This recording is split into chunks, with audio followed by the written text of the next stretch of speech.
tenez poison. Nyoso aye poison. Le quoi yon dimi yo boy biso. Nali sungi. To aide ya Saint-Esprit. Eza mwana ngati. Nous a doué la matière et justice.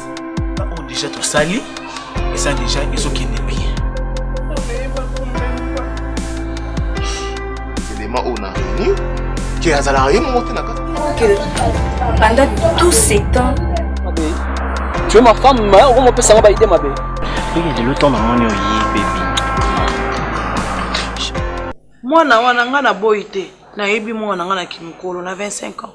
Et puis na botaye. Mais komona nde nazomonela mwana nga wana.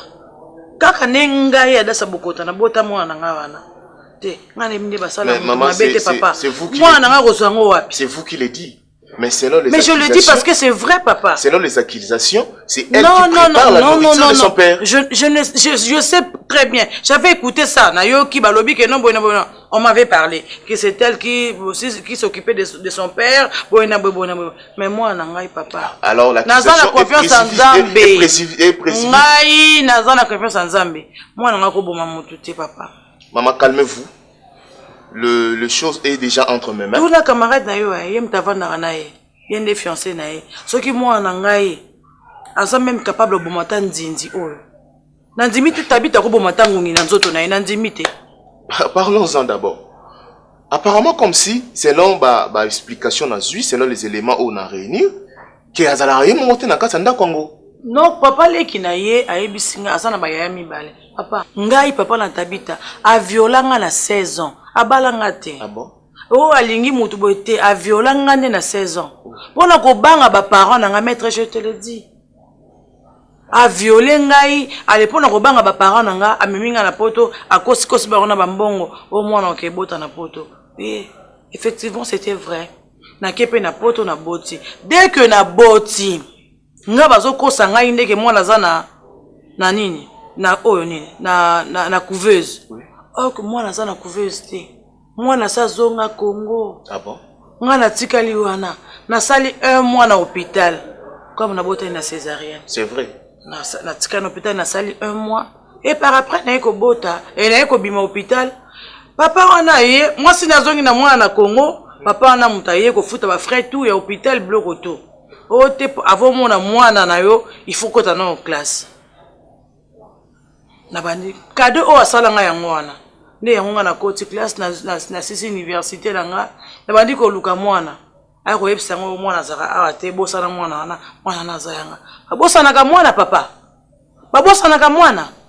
Nga tabita ngai nazo yebisa papa maître. Na yeko mwana tabita kana nenga za na kasho wana. Donc si je comprends bien, dans votre retour ici à Kinshasa est sanctionné par rapport à bakangi mwana yo. Papa, na yeba ki pete ke mwana nga za ya kokangama.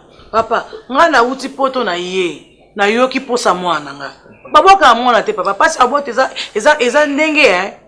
Maman. Et puis na césarienne. Nga na bandi ko luka mwana nga. Comme nazaka na numéro ya papa leki na yele ke papa na bango Chicago. Oui. Numéro ngo pe le kalisuste.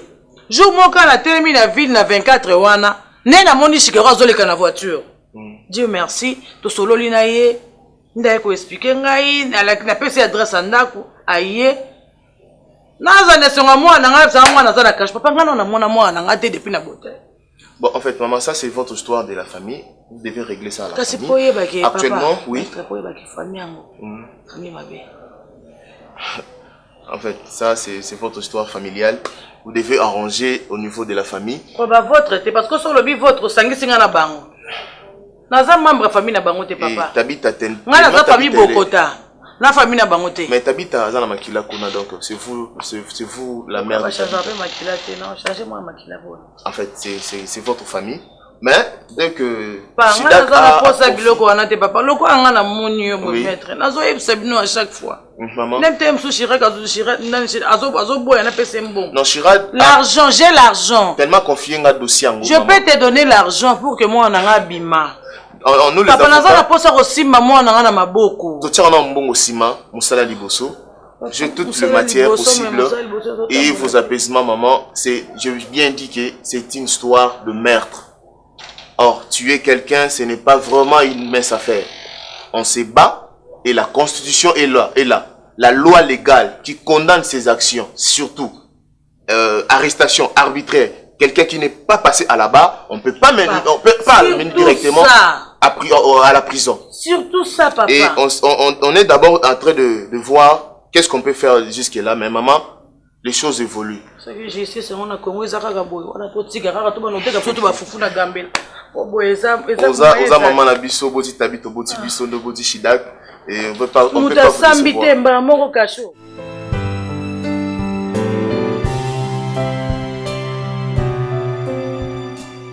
Finalement, on comprend monter. Hein?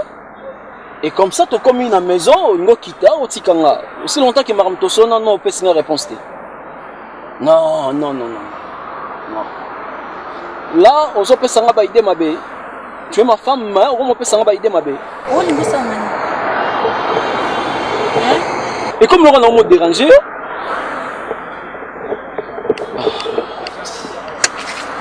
original. On me tombe sans la moi et tout là. Non, il y a un sentiment voiture. Hein? J'ai des relations dans un bateau, dans le Japon et tout partout. Dans le Dubaï, dans une place, dans la voiture, c'est où t'as? À partir de là, tu as bongi vraiment na CPL. Papa les bongi ma casse, on a le bac il est là vraiment il faut tambouisa yo au mona vraiment que place ne biso to fanda na kata Congo papa les. Ah papa les qui la ngai.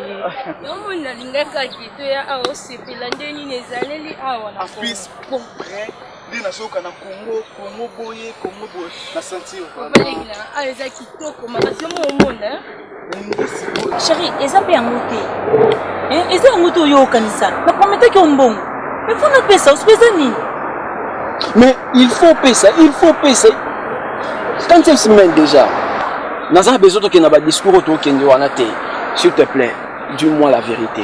Nous avons bon payer ça, nous avons bon monté. Si nous avons bon monté, c'est que JM, nous avons bon monté pour le moment et tu es bandé dans la salle. La bonne mais comprends chérie, bilo pour petit. Mais quand même, non, ça te fait un besoin Mickey. Besoin Mickey, on a besoin de Mickey. Et tu trouves ça normal, il y a Mickey. Il y a Mickey, parce que ça n'a pas de on peut s'en besoin de au père de là. Et la faute, c'est non. Dès qu'on a ça. Abimaki, Abimaki, ok, concert à Ouira. En tout cas, toujours concert à Ouira. Nazo yoka, boso bébé ça va bon trop. Na ba boîte, na ba concert, boso tambola na bon. Est-ce que 50% au bas pesa bino bozui à grand frère. Beaucoup de temps ngonde boy. Est-ce que beaucoup gérer ya ngonde boy? Jamais beaucoup gérer ngonde boy. On comprend au mon avis il faut que yeba mutu mutu musaka avenir na ye. Grand frère a bon sa avenir na ndele lobi no bozana boswana o bosui. Et ça te que beaucoup na ko bebisa mbongo na ba concert na ba boîte siko yebisanga. Et là, on est dans le bino comme projet où il y a bino na bake papa le kaye Kishasa a capé projet ya bana bazana mo. Oli siko non ebiso ke biso to bebisa bambongo na ba concert na ba boîte. Est-ce que biso vraiment to ba miketu bando bebisa bambongo kaka papa le? Tout ça makambo papa tikele biso na mokito bando sala. Ah bon? Makambo solo balanga yango wana. Est-ce que papa la bino atikela kibino makambo ya kosala na mokili? Atikela no makambo ya kokendaka ba boîte pour na ko bebisa mbongo. Papa le so ba biki mutaki boîte ndaki obisisa mbongo nyos to azana na boîte. T'es papa le. Kaki na boîte na kendo sisa mbongo nyos to kuna boîte te papa le. Ngana za mupa na bino. Ba jour ngana sa na bino na ndako. Ngamona so mona. Ukantinga kutana na mibali balingangaki. Yango sanga et yango sanga siko ke mibali balinga ona beto maboko c'est ça? Non na boya ngo pona lingaka yo. Na sana ngo tina kenda te pona na mwasi na likana nzela babenga. Mais na lingoshi. Écoute, arrête. Bête la race ma sauté que mibali balingaka yo et beaucoup de mbali non. Na lingité. Sola mangamu ya mbongo onga na sola non a répondre on a besoin ya mbongo. On a besoin de mibali balingaka yo mibali so pe non. J'ai pas besoin de ça. Na lingaka yo. Na benga yo shusho mate. Eza maloba. Ngo sanga bon kwani chérie. Eza maloba mena sala pe manda boyo comprendre que na lingako. Na makambo zo sala elekila mutu oyo asala makambo ya ba inane ba 2 ans on va vendre nae quand na vendre na tamuke on a vendre na bino mais na moni bino na vivre ba bêtise bozo sala bozo kenda ba concert bozo songa ba air tardif bozo ba na basi quand même il faut que ça fitir na bino on comprend moni nga na mobile na côté ya bino ba na grand frère ngai bozo na maman na bino il faut pas préparer avenir na bino ya lobby bon on a les loté moni biso mibali tolandaka mwasi oyo aza na bagage tokolanda mwasi oyo azosala quelque chose po toyeba avenir ya lobi akozala ndenge nini na bana na nga ndenge nini akozala na foyer na nga mais soki mobali oyo alingi mwasi asala babétise c'est que aza mobali oyo asaka toujours babétise bokokoma na ye mosika te bapeti chéri oyo bosala nga naza jeune garçon quand même naza papa epa na bino mais naza jeune garçon nayebi bavie oyo tomenaka nayebi bavie oyo biso bajeune garçon tomenaka na basi oyo bokele bango na staff il faut koyeba quand même. Oh non. Papa Leki, est-ce que yaya za na concert? Est-ce que on a concert? Les sous mon mutu moko bangi bala tshomba tunyo sous Papa Leki. Ah. Mais ngai naza Papa Leki na bino na kolandela makambo na bino nyonso tina suka. Tokomine ana maison. Akika nazo mbongo kasi na pesa yo. Siko na kata potilo banjo osili. Ko silikela ni. Siko depuis kala po bisanga ki oki tozo mbongo. Siko so oki wana po kuti ke vendre malongo salemi na ngote. Tokenda. Ah, toke sunda. C'est ça. D'accord. Moi je m'en vais. Kobenga ngate. Hein? Ne m'appelle plus.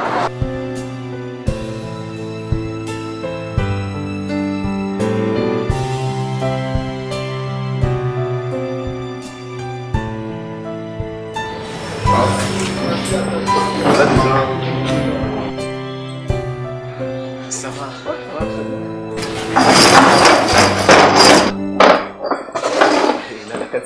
Ah non, ça va. J'espère maîtriser déjà Kinshasa bien. Ça va? J'ai cru qu'on s'est retrouvés. Ah non. On maîtrisait déjà Kinshasa bien, j'espère. Ah oui.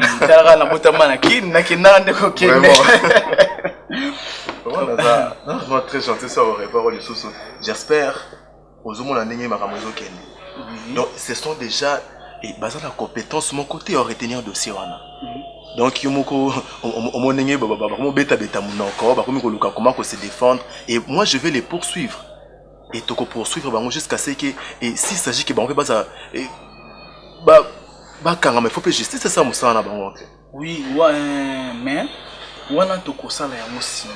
Moni que plat au déjà tout sali et ça déjà ils sont qui n'est bien. Vous comprenez? Et loko izali dans 2 semaines ou dans 1 semaine à Zozala Libanda. Il faut tout garder dans nos secrets. Même le 2 semaines au bazo mais c'est trop clair. Elle ne peut pas faire encore plus d'1 semaine. Bon, nous sommes tout ce qui est ensemble, mais et loko ngana zo senga yo tout garder toujours secret. Au moni tabita ndenga sawana yemuka bisinga en clair tout garder nos secrets. Soki nzamba sala milibanda oleto beta beta. Tu sais bien que bandeko nae on dirait soki bazo sepela na kokanga maya ndeko na bango. Effectivement, c'est une fête parfaite. Oui, yango ce que ko na kosenga yo tout garder toujours attitude na biso tout ça. Mais ningi kaka ba avocat tozo kende tozo ke to lembate ti tabita ozala libanda. OK. Oui, ça va.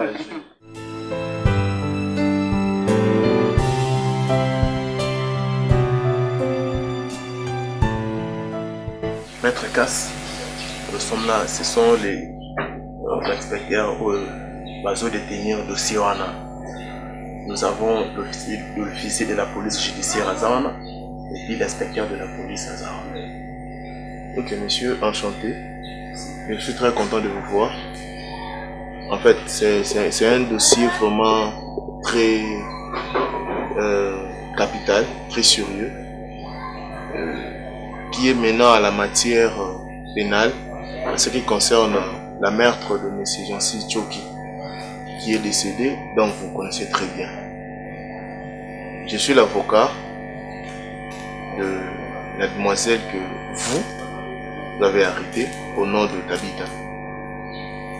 Raison pour laquelle je vous ai fait appel de savoir la cause principale de l'arrestation ou encore quelles sont les motivations, les preuves donc qui vous a poussé de l'arrêter aussi longtemps que vous n'avez même pas l'entendu, pendant que dans la maison elle n'était pas seule, même pas à vie, il y a quoi amener quelqu'un, mandat d'arrêter zate, bon attendre était directement dans la prison.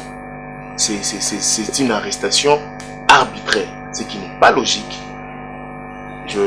jusqu'à présent, je ne vois pas vraiment la cause principale de l'arrestation. Est-ce que vous pouvez signifier cela? Merci, maître. Je pense que vous êtes insuffisant informé. Alors, pour l'arrestation, il y a mademoiselle Tabita. Nous avons quitté temps, il y a aussi la banquette, il y a Liwa, il y a M. Choki. Alors, tu as qui contrôle que mademoiselle Tabita, il y a un abonnement qui papa n'a pas. Alors, ils ont dit que ceux qui ont ça qui vont non. Nous avons quitté temps, il y a Kolandela et l'eau, comment malé, mais parce que le monsieur était présent dans le moment de la enquête. Et même Azaki accusé, pas bandé qu'on a eu. Parce que ce jour-là, il y a un peu passé qui papa n'a pas. Alors, qui coco sa tête aux waka comme tout mes mères à la arrêté, non. Tout l'anglais qui m'a camion sont étant que l'inspecteur, mais tout le monde qui t'aurait été qui place au hasard. Vous êtes que tout ça qu'on a passé. Merci beaucoup, monsieur l'inspecteur, je vous ai bien suivi. En fait, mais pour ton information, tu as le dossier, la Cour suprême, ou la parquet, ou la grande instance, pour nous là, tout sur l'éclairage à Makambo. Parce que c'est louche, vous débarquez dans une maison où il y a beaucoup de gens à l'intérieur, supposez que non, c'est elle qui a préparé. Ah, mais c'est quand même, comment on explique? Merci, maître. De toute façon, c'est comme si aux Alakiwana, Tamakambo Seramaki. Alors, au moins, biso, Nabola, mon abiso, n'est toujours retenu, madame Atiskana.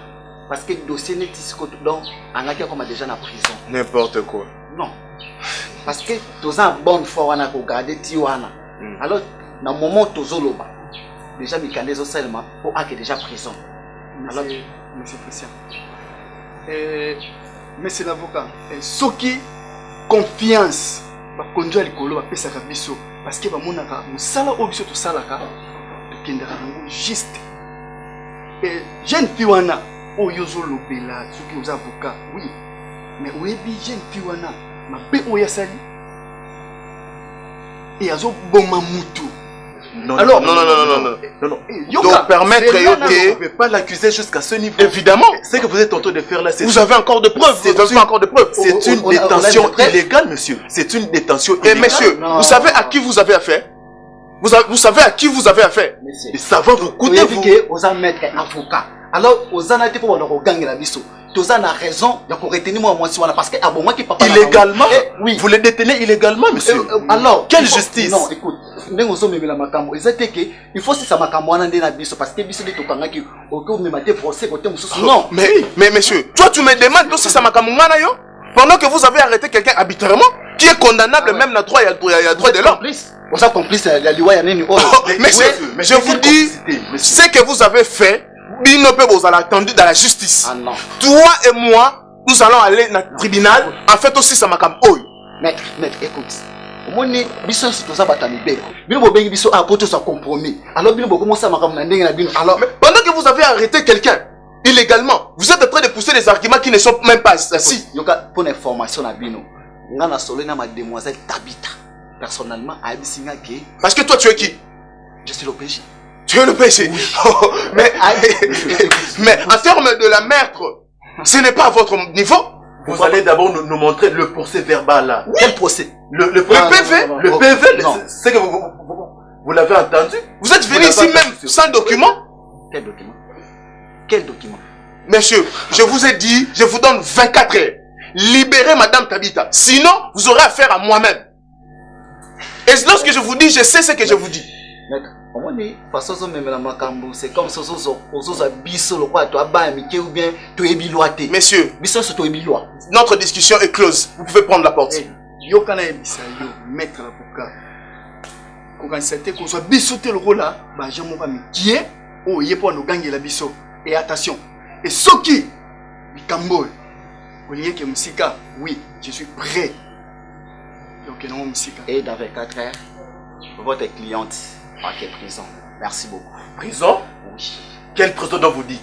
Merci beaucoup. Monsieur, et j'espère, dans 24 heures, alors, Azala Libanda, ils ont déjà un Azala Libanda, Azo qui est prison. Vous tous, Ok, na justice, binonyo.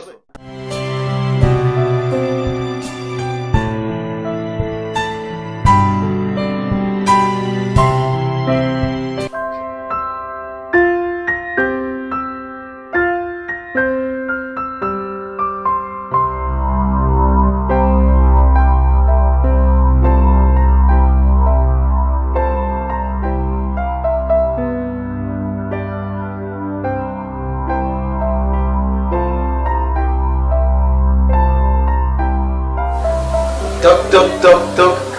Oui, après. C'est mec. L'étagère. Ah, c'est bien. Bien, Tabita. Tabita, maman na yo on ebisaki yo.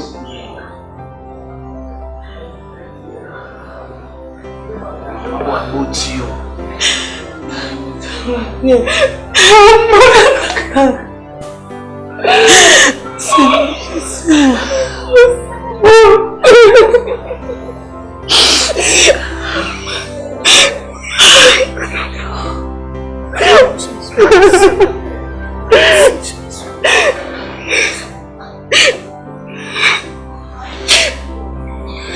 Tabita, c'est toi. Je... Ma fille. Chicago. Oui. On a collé boy. Bébé.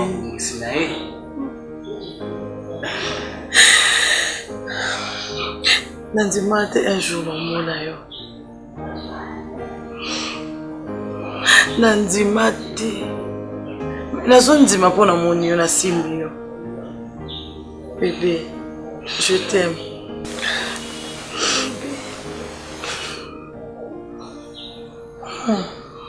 Tabita. Balobai nanga na komona yo. Balobai nanga na komona yo na kosimba yo. Et aujourd'hui, na moni yo na simbi yo. Nzambe merci. Nanelo on pesa Nzambe te. Esengo o nazona ona motemi leki bisengo nyonso o nasina zona vie. Bonheur na ngeza yo. À part Nzambe na vie na ngeza yo.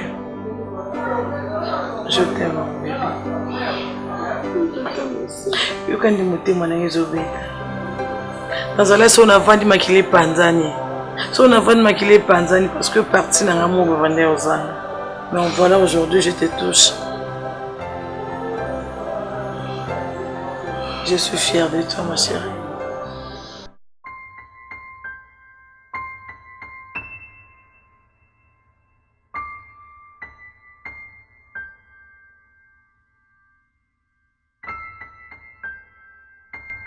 N'ayez pas non pour rater. Et pas non rater vraiment. N'a besoin que Azali sous soutien. Le bébé, comprends. Tant que vous pas là, tout dans ça. On a besoin de la photo.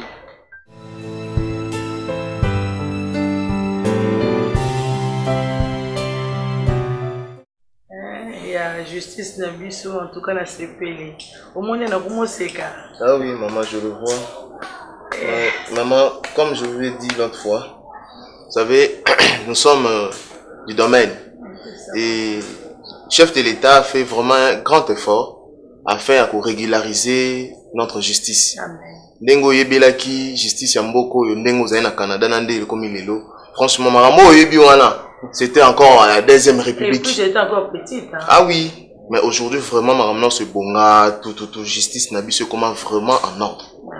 Il faut rassurer vraiment que nous sommes dans un état de droit. Ah oui. Le RDC c'est un état de droit. Donc ce qu'on a fait c'est juste le début du commencement. Et la grande chose maintenant c'est de chercher la vérité. C'est de chercher maintenant qui est l'auteur de la mort de M. Jancy Tchoki. Est-ce que réellement c'est Tabita? Non, c'est pas elle. Bazali. Donc et puis Chidat, il faut soulever un fait que, maman, c'est juste le début du commencement. Le fait que Tabita a libéré, ce n'est pas la fin de choses. Il faut maintenant aller jusqu'à la fin. On doit passer maintenant de procès. Parce que le dossier, tu sais, maman, t'es que notre procès est commis déjà à niveau à parquet. Donc, il faut que maintenant qu'on lande la makambuti na souka. Nazo banga pétain déjà kaka ndenge fait oyo sali que moi na bimi a pété liberté provisoire. Ah oui. Et la kisi que a regagné. Nga na yebi moi na wana te mais quelque chose me dit que moi na wana bomi tata na été. Moi na nga ko boma te. Nga ya desa bokota na sima makila te na maboko na nga naza pepele. Maboko na nga makila te maboko na nga sala na mbongo. C'est vous qui l'avez dit, hein? Mais j'ai confiance à ma fille.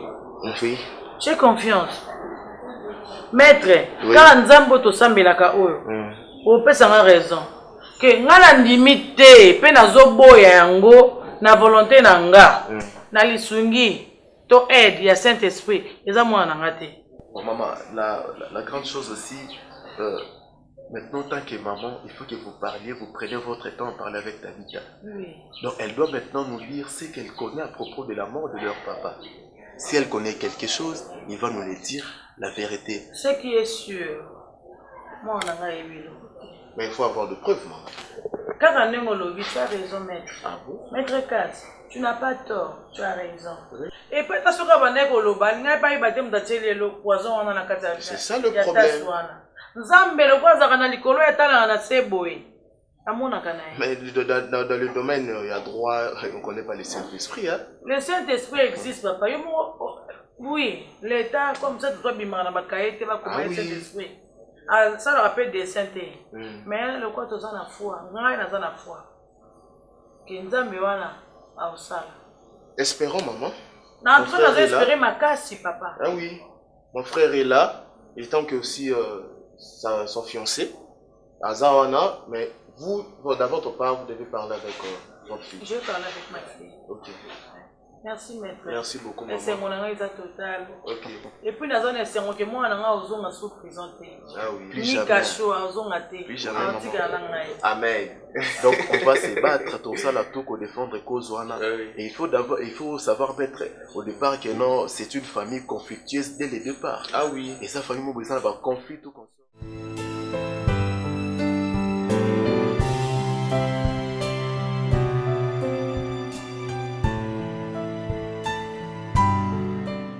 Nalingi oyebisanga vérité. Botoza entre papa na mwana.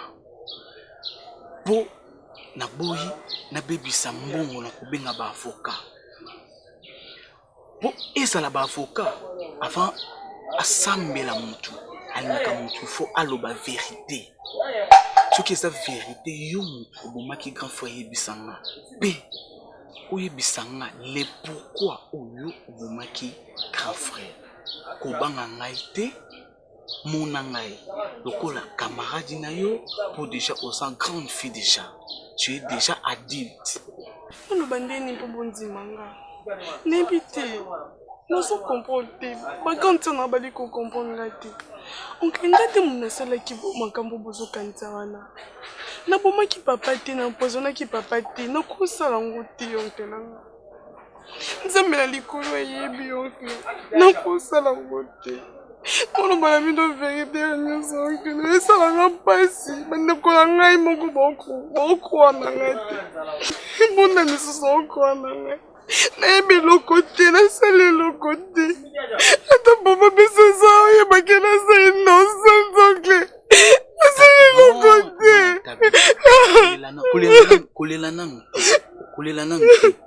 Po. Et ça là-bas. Bandeko na yo alobiki osala kiango na solo. Et même si epanza na bato quartier bazolo bosala kiango to yebi même bato si balobaka atando ka bomi mutu alela ka mingi na ningi olela te mwelo konaza yoka tabita écoute-moi bébé yoka na lingi na yebi ki ozolela yoka na ningi oyibisanga vérité soki pe eza yo te komi bomate komi bomate soki eza yo te. Ce qui vous dit vraiment dans mon thème, c'est sincère. Qui y a un tosala qui a noté. Ah, la tienne semble langai à témoin. Tokulukana bunda, tout bunda na pesa ba avocat mbongo pour balanda tisuka. Mon question na zutu na yo. Même ba avocat na obenga ba auto na okaka boy. Ok na yebi. Mais toi me crois-moi. Oui. Yebi le côté. Ngai vraiment. Na zapo na yo. Je suis pour toi. Tabita.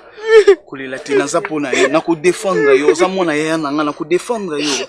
Na ko défendre kolela te. Non, linga tolela. Non. Non, Tabita na demasha caméléon. Tabita na benga kando ya mama. Kolela te na lingi tolela. Soki nazoyemba bwe parce que na lingi te olela. Te yo za Tabita famille na biso. Utambulaka bien, Tabita na demasha caméléon. Non, c'est cas. Ça va? Oui, tout ça. Ata bandeko na yo ba fingi yo, ata yo kolanda te ngana za pour toi. Ok, na koluka toujours na défendre pour na komala ngo tina suka. Comprendre? Na ngi to lela, so na ngi to lela. Tabita na demasha caméléon. Au moins qui papa qui pa yemaka.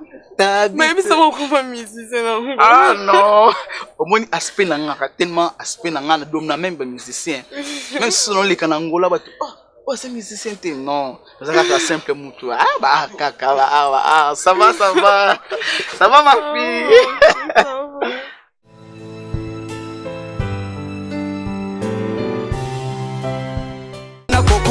My dream can't alone no cause all I know is so wonderful. My love, don't worry, cause you are my heart. Kaya baby, I love you forever. I love you, my nanai. I see you much in my nanai. Yes, I am yours. I feel a bowling on my day, you for me gonna leave you. My baby, if you reject me, now go cool. Look at na 5 wana zela. Attends, 5 zela. 5 na 5 wana fona bengisa. Non, a compter na mute no nazo comprendre te. Boka musangai. Na bengisa Serge Baelo, Eric Baelo. Oya Canada, évangéliste. Azao. Na bengisa Emmanuel Kutoya. Na bengisa pasteur na ngai Denis Kwete akozanga te yena ovanda na zotala ba demon nini nana zobimbisa dasa makolo nani azosala boye pasteur Denis Kwete akozanga te ils ont pas divergence entre eux on a Tabita et je l'avais dit dans vos préférés tout ça la bénédiction nuptiale et l'église na ngai va établir papa poni jour oyako doter bokeno doter pa binoté. Justement, l'église est la même chose. Non, l'église est la choix. C'est que moi j'avais préféré. Non. À toi, Tony, pasteur. Pasteur, non, nani. Pasteur, non, comment il est. Au bon comme pasteur. Vous allez gondimate. L'homme paix de foi. Papa. L'église des dernières, ceux qui des dernières saints des dernières. L'église de Jésus-Christ, des saints des derniers jours. Kuna, terre, abino que sur le nyoba la moisi, la famille, moussous, bon, habité, hein. Beaucoup na bino na ebité. So na moi sans zami malamu te. Biso na les semeurs. Église les semeurs pas pasteur Denis Kwete. Ezara bongo te. Moi si so razo bala. Kala ne ba doté pa na bango. Nenge ba bala l'église na biso. Soki bo silisi nde moi na ngai alongo l'église les semeurs ake na les saints des derniers jours. Tuna soko za tembe. Tuna Sam Pichuchi manga a website. Kezara ndengwa. J'espère qu'on dérangera les sous-soutés. Non, je pense que tu reçois la bénédiction nuptiale dans l'église Nabino. Oui, en tout cas, bravo. Là, tu as mon soutien.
nayebi ngai esali ngai pasi koyoka ke yo mwana ya nanga mwana mwasi ozala na prison yango na bundi nasali nyonso po ozala libanda po toyeba avoka baluka balandela ebongo tokoluka toyeba nsima yango loko vraiment nayaki Kinshasa mpona bunda mpona yo ozala ta libanda. En fait, papa Leki, tous les problèmes ont commencé aussi lorsque papa m'avait confié toutes ses responsabilités. Donc, je ne sais pas. Papa m'avait fait confiance. Comme ma grande sœur, ma originale, ma bisée qui n'a confiance à papa. Puis en plus, la salle qui nous sala dans la Et un jour, je partais au travail. D'habitude, c'est moi qui prépare pour papa. Donc, Nanda Kouka Ngande me soit charge pour papa. On a servi papa petit déjeuner et je pars au travail. Et on m'apprend qu'il y a un téléphone que papa avait fait une crise à la maison. Donc, je suis à l'hôpital, papa était mort. Ma fille, ne t'en fais pas. Yo sa mona nangai. Lokola déjà, et loko nanzaki nango posa obima libanda. Loko ozana on libanda. Tokoluka ba avoka balandela. Tu comprends? Moninga Chicago. Papa Leki no nasala batu na ebe na bango. Tu comprends? Bazali ebele. Baza o bakolandela ngai, bako soutenir ngai tiyo makamba problème non ozana ngonyso ekosila. OK? Balobi mwana ya malamu asaka toujours mwana ya mapambolo. Ngai pona ngai ntimaki te mtoki ko poissonner papa na. Yango moni ngana défendre yo jusqu'à la fin. Na ko luka toujours na défendre yo. OK?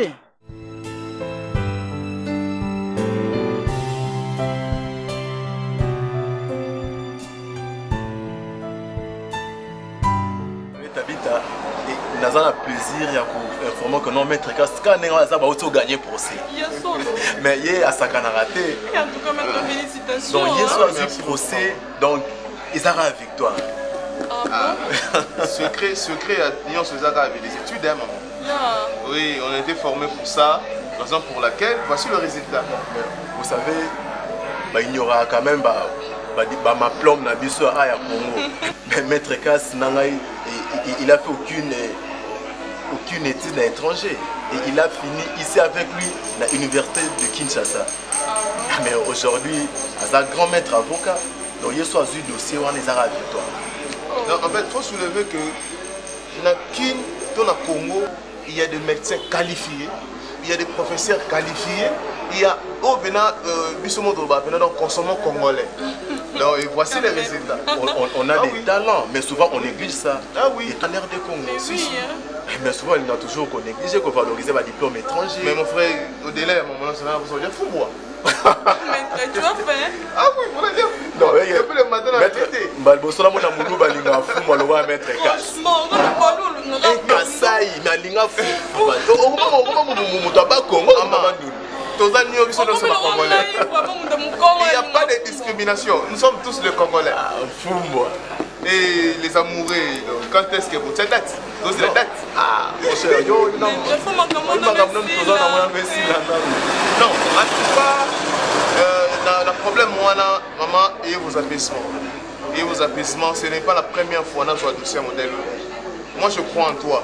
Sinon que tous à la sûr que c'est pas toi donc tu vois. Avec vous on a confiance, tout ça vraiment on a confiance c'est assez certain. Ouais, moi je t'avais dit qu'avec maître Kas ça va aller. Oui. Comment va maman? Elle va bien, elle se porte bien. Et la famille? Ça va. Et tes deux sœurs là? Oui, elles vont bien, mais actuellement je suis chez maman. Maman n'a eu des cas. Après la maison. Ah, t'inquiète. Même si ma camarade est moi je ne souhaite pas que tu habites dans une maison ici. Non, mon cher, moi je suis pas d'accord. Là c'est plus qu'une affaire. Non. Et il sait que tu es en train d'oublier Chida et que bien on a pesé. Maître, pardon, ce n'est pas seulement le billet, mais elles sont toujours mes sœurs. Non, moi je ne veux pas dire qu'on boit Kabarou, mais pour éviter qu'on elles sont dangereuses, toi tu le sais. On a vécu des choses, des histoires avec toi, tu le sais.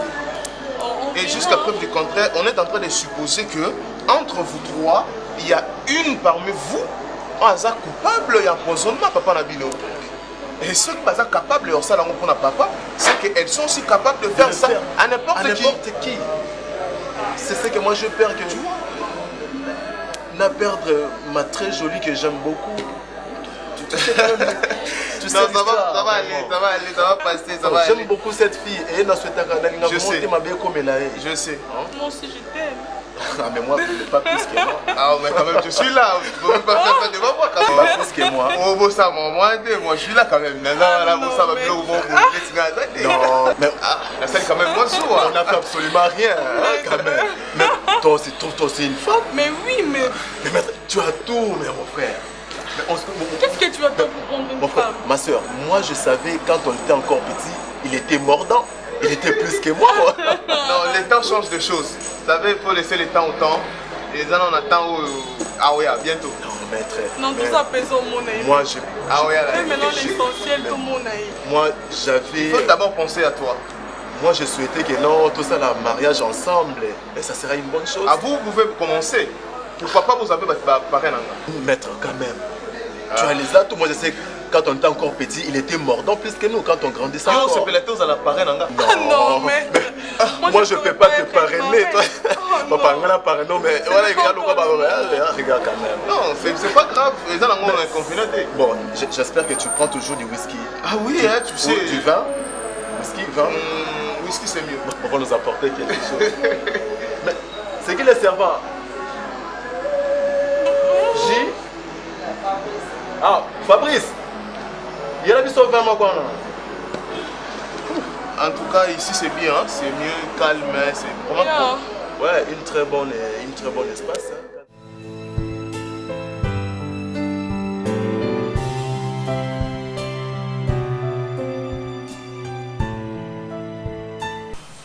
Maman, depuis tous ces 25 ans, on n'est pas même pas. Qui nous a un maman mousseuse. Tout ça là est bien dans le coup. Harmonie pesala na moi.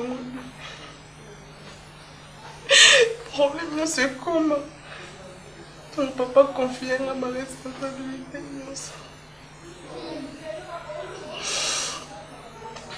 Après voilà. C'était maintenant l'enfer. Ma propre sœur m'a vraiment maltraité. Comme ça, elle était ennemie là-bas. Et après, un jour, dans le salle, de servir papa petit déjeuner.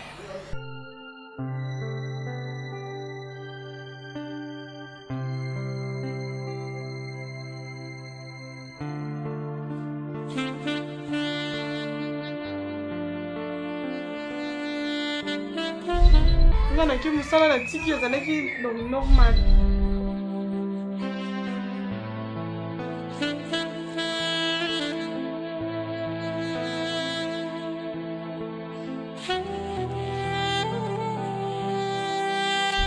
Est-ce que vous avez dit que M. Choki Chancy a fait un poison? Oui, Nébi, oncle informé. Poison et au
bazobenga pour pas apprendre que papa sali crise. Bakomi l'hôpital. Papa kufi. Après on terre. Oncle Miso va comprendre que papa était empoisonné. Maman même imagine. Donc on va mon cerveau papa. Je ne sais pas. Poison on a eu wapi. Jusqu'à présent, nous avons se posé ma question. Mais la seule personne a eu la réponse à ma question, c'est seulement Dieu. Pour y aller. Je dis, maintenant, on s'est retrouvé dans le cachot.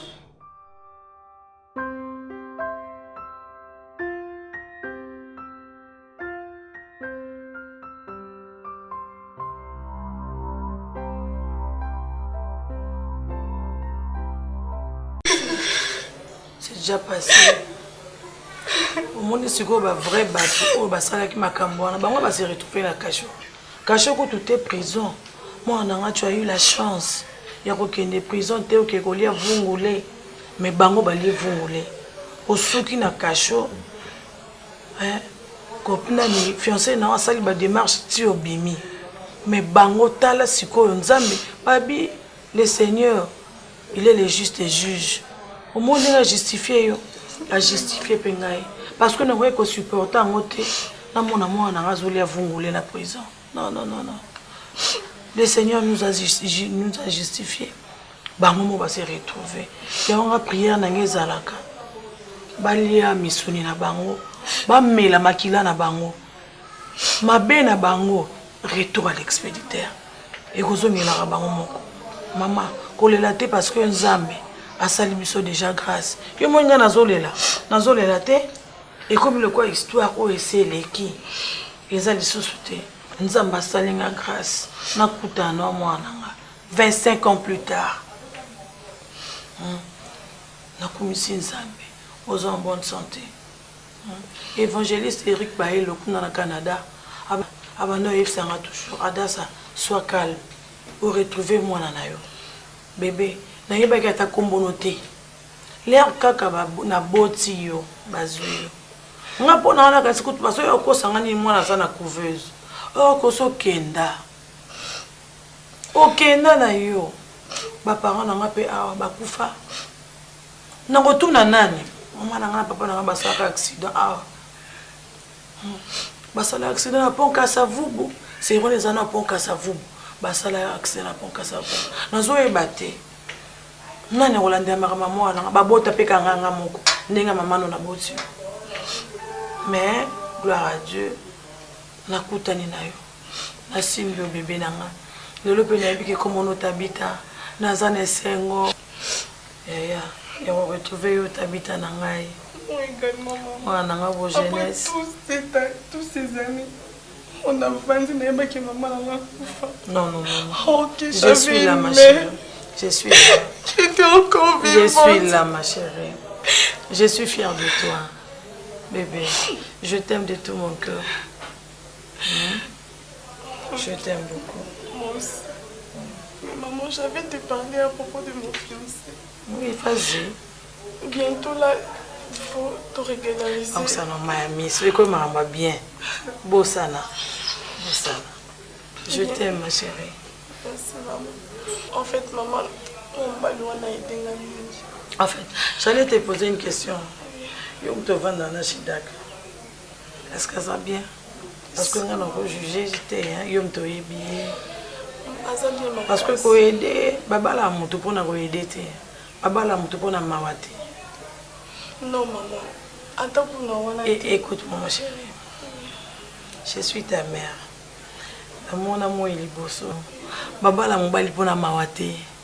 Et ni pour na aida kio. Est-ce que il est vraiment dans ton cœur? Tu l'aimes? Tu es sûre? Oui. Tu es sûre? C'est certain.